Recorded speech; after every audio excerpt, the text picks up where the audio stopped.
Hi guys, welcome back to my channel. It is so good to have you here back with me another time.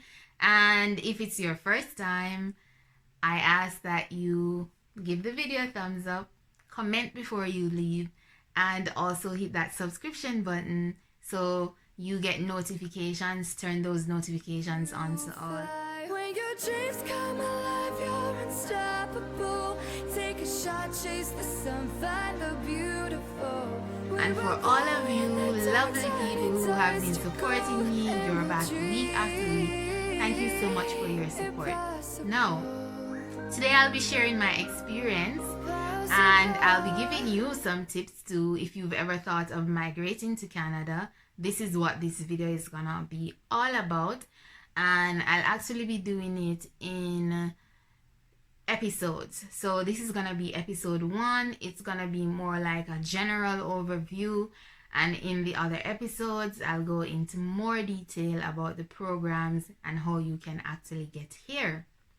So I'm doing this on a discussion format because I want to be able to talk a little bit about my story of how I got here and the things I had to do. And that way I think it would be more beneficial for you. If you have questions, guys, leave them in the comment section. Send me an email. It's on the about section of my page, and it's allaboutlife@gmail.com. You can also find me on Instagram at allaboutlife with Colleen. Yeah, that's my Instagram handle. Now let's get into it. So how did I get to Canada? So I'm Jamaican, and for a while I was procrastinating.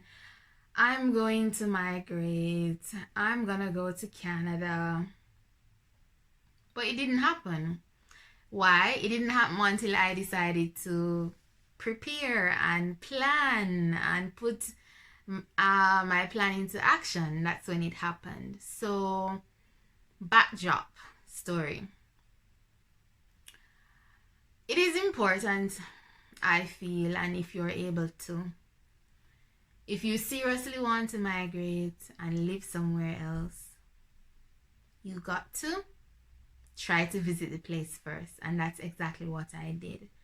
So in 2011 was my first time ever in Canada, and at the time before that I was thinking of immigrating, coming here to live permanently, but always putting it off. But 1 year for vacation, I'm like, okay, I'm gonna go to Canada and visit. So applied for my visitor's visa, came here, visited.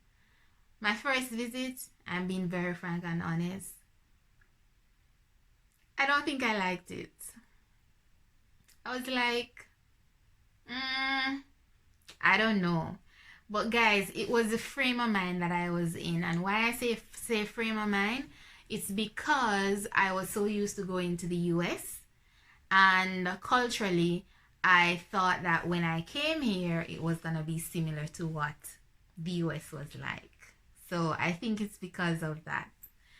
But second time around, 2013, I came back on a visit, and I came back to the same province, the province of Ontario, because I have family here.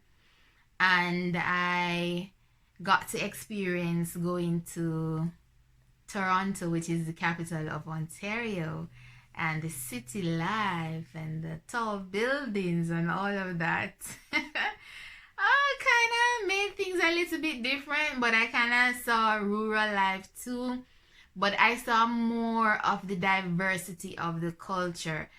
The first time I came here, the era that I went in, I saw only probably one set of people, and I was like, is this what Canada really looks like? But on my second visit, I got a broader view of how diverse Canada is. And guys, if you plan to come here, bear in mind, it is a very diverse place. You're gonna see people of all different nationalities, cultures, and everything. It's one big melting pot of culture I would say. My motto in Jamaica, out of many one people, so I was already used to seeing Chinese, persons like me, black people, white people, Asian people, mixed people. Canada is a bit of the same, but on a more vast way, I would say. Now, I decided, okay, based on my second visit, I think I can go through with this because it wasn't that bad at all. So guys, my first tip is, if you want to come to Canada to live permanently, if you can visit first, visit and see what it is like. Second thing, bear in mind, Canada has 4 different seasons: spring, summer, autumn or fall, and winter. And winter can be treacherous. Yes, especially if you are an islander like me who is used to sunshine all year round. And if you don't like the cold, and I'm not just talking like nice, cool breeze, I mean cold, minus degrees cold. If you don't like cold, it's something that you can get used to. Starts here in the mind, and as long as you buy the proper clothing, you'll be fine. So, not to go on and on and on about that, but visiting is important, and secondly, bearing in mind that you're gonna have to deal with winter. The third thing I would say is do some research on the different provinces. So Canada has 10 provinces, 3 territories. I'm in the province of Ontario, but there's Manitoba, Saskatchewan, British Columbia, Alberta, there's Quebec, there's Nova Scotia. Am I leaving anyone out? There's New Brunswick, there is Alberta, if I didn't say that one, and the territories, there are 3 territories. But I think, okay, Newfoundland and Labrador, I forgot that one. So 10 provinces and 3 territories. Now, I decided to come to Ontario because I have family in Ontario. And I was leaving my immediate family in Jamaica. So coming to Ontario, I would have a sense of, you know, some family members around that I could still see, talk to, visit. If you don't have family in Canada any at all, researching where you want to go is gonna be very, very important. Research in terms of what each province has to offer, because each province has to offer different things. For example, in British Columbia, out there is more, I would say, mountainous, if you like, nature a lot. I love nature. But if you're that type of person that you want something more homey, far away from city life or whatever, maybe that's one of the provinces to check out. But you'll have to do your research to determine where in Canada exactly you want to settle. Now, the next thing I'm going to go into is that after seriously making up my mind that, yeah, I'm going to move to Canada, I got a new best friend. Yes. And my new best friend became the IRCC website. And that stands for Immigration, Refugee, and Citizenship Canada. Yeah, I got a new best friend because I had to do a lot of research. I had to read to find out what program was in place that I could actually use to immigrate. And Express Entry is the one that was in place. So 2016 is when I fully decided, okay, I'm gonna make the move. So my new best friend, the website IRCC, I researched, I looked at the options of if I'm going to come here to study, or if I'm gonna come here to work, or I'm just gonna try to do the process from Jamaica. Now, doing the process from Jamaica is possible, and I recommend, if you are a professional, you're an accountant, you're a pharmacist, or you work in admin, or There's so many other professions out there, some of them not coming to my head, but like a teacher, anything that is professional, you're a professional. You work in a field like even human resources. You could be in sales and marketing. You could be in advertising, whatever it is. You could be in the tourism industry as well. I was working in tourism industry before coming here. Whatever industry you are in, as long as it's something that is corporate or referred to as professional, you can apply under the skilled worker program. And in my second video, I'm going to go into more detail of that and explain the difference between the federal skilled worker program and the Canadian experience class program. Now, upon my research, I was working in tourism and I was working as a verification officer. Now, I'm gonna drop an important thing here. A code, or what we refer to as the NOC, N-O-C, National Occupational Classification.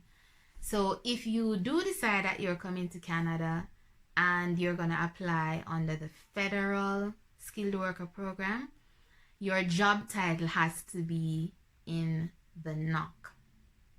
Now I'm going to give a very good example. I worked as a verification officer.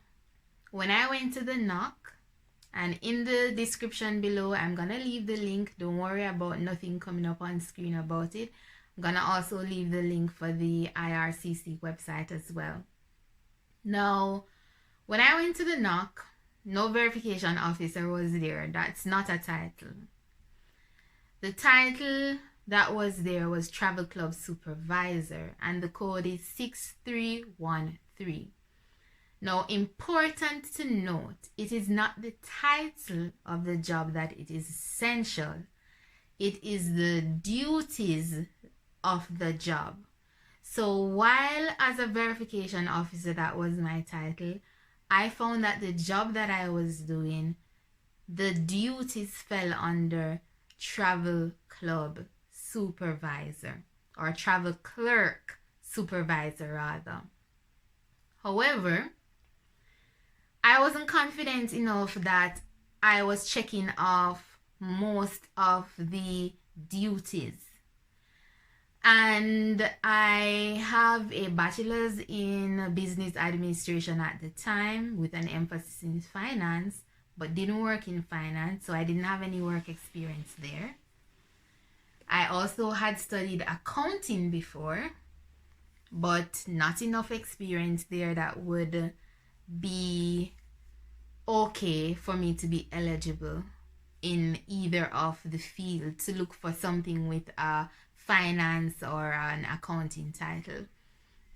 Now, I'm like, Colleen, are you gonna take the risk of using this NOC code, applying from Jamaica, and you probably don't get through?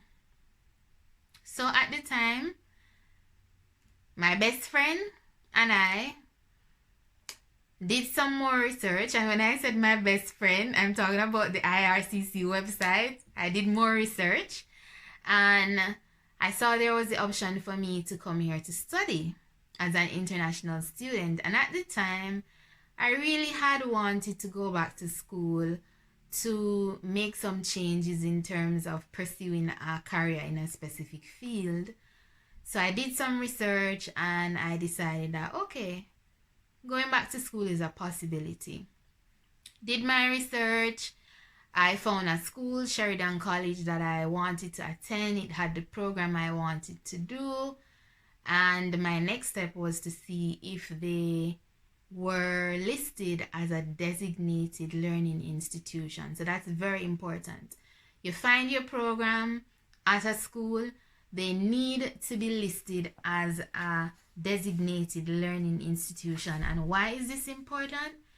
When you finish school and you're gonna go through the process of now work and then immigrating, applying for your permanent residence, it is essential that the school that you attended to apply under the Federal Skilled Worker Program was a designated learning institution. So important, important, important. So I listed two things. You're out of Canada, in your home country, Jamaica, some other Caribbean country, India, Pakistan, anywhere in the world. You could be in Syria, you could be somewhere else, it doesn't matter, even in the States. You need to check that your job falls under one of the job titles in the NOC. Now, secondly, if like myself, you decide that coming here and going to school would be the better option for you, then you need to ensure that the school that you are attending and gonna apply is listed under the designated learning institution. So two important things. And in the description below, guys, I'm gonna leave all the links for you to do some reading and research, so that when I start the second episode and I go into more detail about the express entry system and how it works, you will be up to date. And express entry pretty much is the system where every single person around the world, no matter what country you are in, express entry system is where you have to submit your application to be able to apply for permanent resident status in Canada, to come here and live. So in my second video, I'll be going into detail with that. And I know, guys, I'm seeing the time, this is going a little bit long, so I'm gonna wrap it up. But pretty much a reminder, first thing you need to do is to go to the IRCC website. The link is below. Do some reading and research about the process of immigrating here. Click on that button there and studying. It will give you all the details. Under immigrating here, it will tell you about the Federal Skilled Worker Program, and it will tell you about the things that are required. And when I go into the Federal Skilled Worker Program, I'll be giving you more detailed about the skill type level. And to give you an example, the travel clerk supervisor that I told you that my verification officer duties would have fall under, it's skill type B. And if you're going to apply under Federal Skilled Worker, it has to be skill type 0, A, or B. But in the second video, when I go through that program in more detail and the express entry, I'm going to tell you more about that. But essential to know is that if you are able to visit first, see what it is like. Be prepared that you're going to have to deal with winter conditions. If you have friends and family in a specific province, ensure that you research that province, see if it's somewhere you'd want to live. And fourthly, and ongoing, 5th, 6th, 7th, 8th, 9th, 10th, you need to research. IRCC website needs to become your best friend. You need to read information. You need to stay abreast of everything. And remember, go and search the NOC code to see where your current job duties fall under. The link is in the description as well. All links are in the description for the IRCC website, looking at your designated learning institution and the NOC. Second video, I'm gonna go into the next step of telling you, after deciding to study, what happened next. So I hope that you come back for the rest of the episodes, and I hope that you guys will find value in me talking about my experience, how I migrated to Canada. You can send me an email at allaboutlifewc@gmail.com. I'll answer your questions, or you can hit me up on Instagram. I'll answer your questions. Leave your comments below on whatever questions you might have so that I can cover them in the second episode. And remember, give the video a thumbs up, Share with your family and friends who you think may be interested. You know, somebody who has questions about coming to Canada, wondering if they can even do it themselves. Go ahead and share this video with them. Until next time, guys, remember, your dreams are possible. Do take care. Have a fabulous week. Love you guys. Bye.